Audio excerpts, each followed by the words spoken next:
Alright, I'm going to do a quick trimming demo here, just of some of the bowls that I made last week. Um, so it should be hopefully, a little useful to everyone. Trimming is, a lot of people hate trimming. Trimming is my favorite part. I like trimming a lot because it's like, I feel like it's when I can finally see the finished piece, kind of what it's going to look like. And then, so when I pulled this off the wheel last week, I left myself a couple of marks to kind of help me out when I was starting today. Oh geez, I gotta plug my wheel in. Ain't gonna but I left myself a couple of kind of guidelines, so when I was getting started today, I don't have to poke a tool through the bottom. I kind of know my thickness and that good stuff. It is a little drier than I normally would like, but it's very close, so I think it'll be okay. Sometimes it can be a little easier when it's dry, sometimes it's a little easier wet. I always kind of start with the, tapping things into center, which really just takes a little bit of practice. And with a little bit of just kind of patience, you'll be able to get it. It's one of those things too, just like centering on the wheel, that you want to start from a good place. So if you set it down on the wheel to tap it in center and it's like really wonky, try to do it a little bit by hand first. One of the things that I like to do in my own studio, I don't use these bat pans. I throw right off the wheel head. And the wheel head has those circular lines on it that are really nice. They kind of can work as guides. The bat pans are a little bit harder, but some of the bat pans have, maybe somebody put like a marker line on them or something to kind of do that same thing. So I'll tap it into center and then kind of just use some lugs of clay to anchor it down. When I put these down, I try to not press into the sidewall of the pot, but rather kind of straight down onto the wheel head. And that just kind of, to make sure I don't distort the form too much. And then, as far as trimming it goes, the goal is to kind of get that even wall thickness and maintain like the interior shape on the exterior of the bowl, which will, kind of by default give you an even wall thickness. And I'll just kind of start by leveling my bottom a little bit. With it being a little dry, I have to go a little slower, maybe be a little bit more tentative with it, so it doesn't, jerk out of my hands too much. This loop tool is usually my kind of go-to for trimming, but anything that you're comfortable with is good. A lot of people like, this style loop tool works really well. Or these are trimming tools also. I'll do my second bowl, I'll do with one of these. So it just is a matter of finding what's comfortable for you.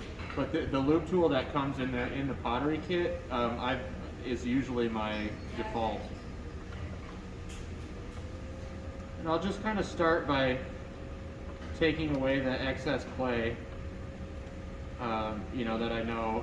I leave a lot intentionally, so I can kind of just, I know I have enough material to get the shape of foot that I like.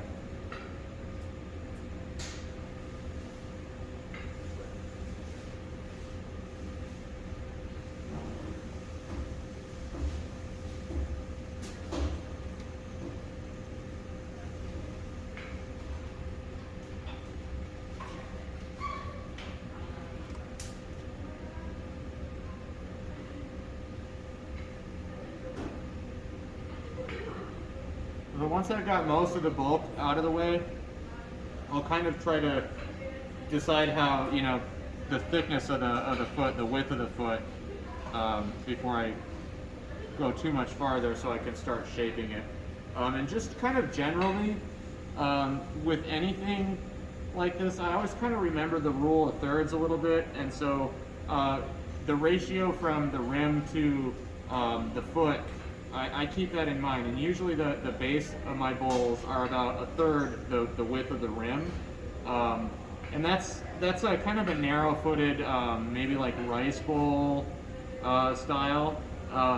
So it's a little bit, sometimes if it were to be like a pasta bowl, it's a little bit unstable. But if you're making a pasta bowl, you err on the other side of the rule of thirds, where you end up being like 2/3 of the diameter as opposed to 1/3. But it's usually never like, you know, half or 1-to-1. People like a little bit more balance. So once I've got the width of my foot established, which you can kind of see right here, I'll start actually taking away all this extra material and start shaping the exterior of my foot.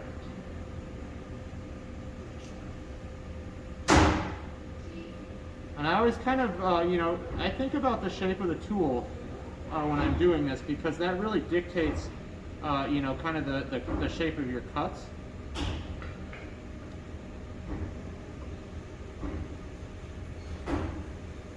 I'm just kind of being slow, letting the clay do the work, especially with this being just a little dry. I don't want to go too crazy.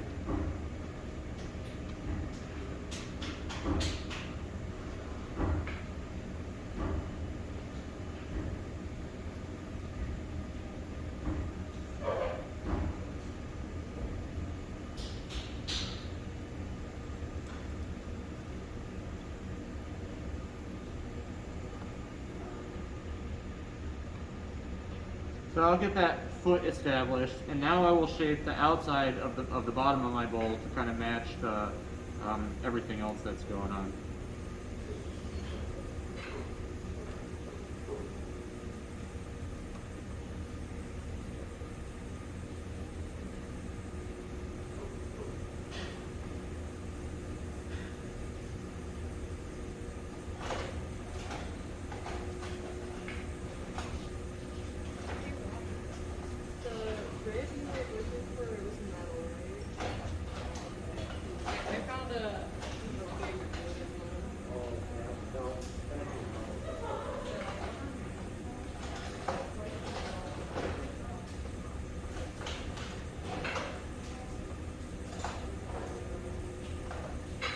So that's looking pretty good.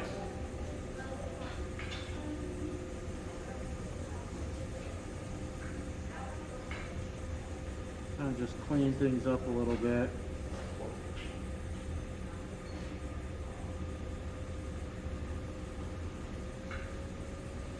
Maybe just a little more.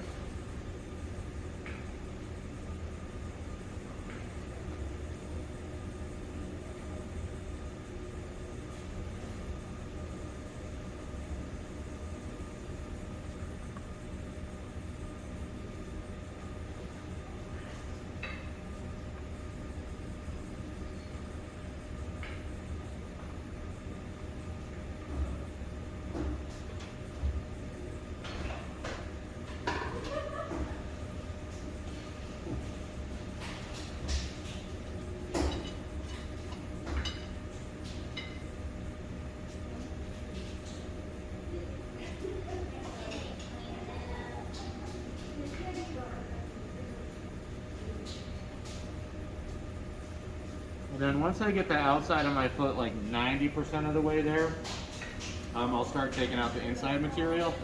And I'll still use my same loop tool most of the time. I use the opposite end of it.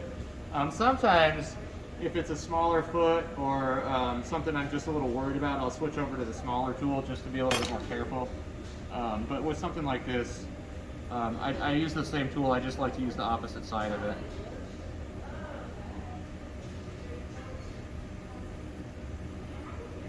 The main thing that I think about and am concerned with when I kind of do this part is, you know, I really don't want to cut through the bottom. So I like to go nice and slow, just to kind of make sure, kind of continually rechecking.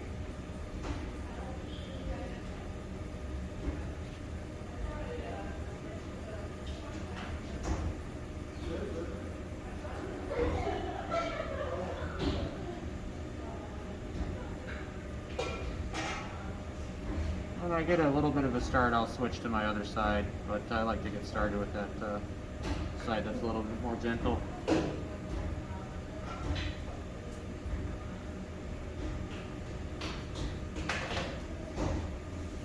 And the kind of goal here, and so probably a little bit difficult to see with the camera, but I've got this sort of implied line, this implied shape from the exterior of my vessel. And if you can kind of imagine that line carrying through all the way over, and like the foot's gone, and you imagine this being like a little dome, that line carries all the way through. So this bottom is like part of that nice continuous curve. So that's kind of what you want to aim for, is like these two spaces here are like a nice join together, and they kind of are like level, and that's your even wall thickness. That's your wall meeting up.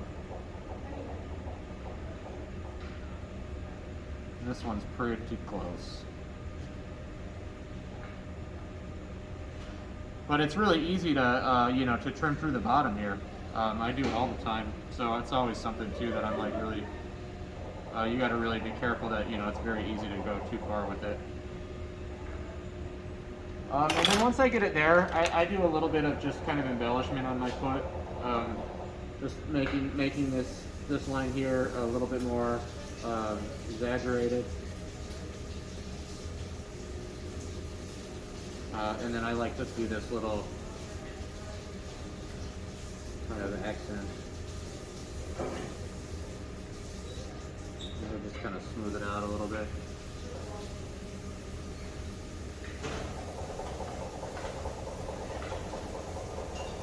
So that does two things for me, that sort of line that I just carved in. The lower one here, and then the smaller one, those will act as, if I'm in a situation in the kiln where I've glazed this pot pretty much all the way. I mean, maybe the kiln overfires, or maybe the glaze is a little thick, something like that. If I've got those extra kind of lines in there, those will provide catches for the glaze in the kiln that it will potentially like kind of pool in. Instead of running down onto the shelf, maybe it stops there, and we don't lose the piece.